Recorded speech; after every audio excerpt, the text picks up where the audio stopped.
আসসালামু আলাইকুম এভরিওয়ান। আজকে আমরা এসেছি সেচ পাম্পে। সেচ পাম্প কিন্তু দেখতে অনেকটা সুন্দর, বেশ সুন্দর। এদিক দিয়ে দেখেন কি সুন্দর পানি, কলকলে ঠান্ডা পানি। শীতের দিন তো অনেক ঠান্ডা পানি।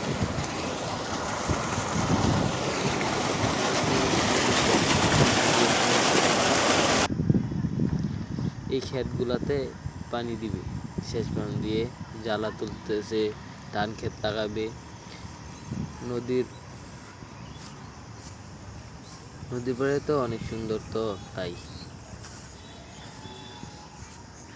এদিক দিয়ে আলু ক্ষেত লাগিয়েছে মানুষ।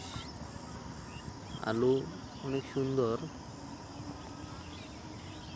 এটি হলো কুমড়া গাছ, সবুজ শ্যামল প্রকৃতি, অনেক সুন্দর গাছ লাগিয়েছে মানুষ। আর সামনে দেখেছেন টমেটো গাছ, কুমড়া গাছ অনেক সবুজ।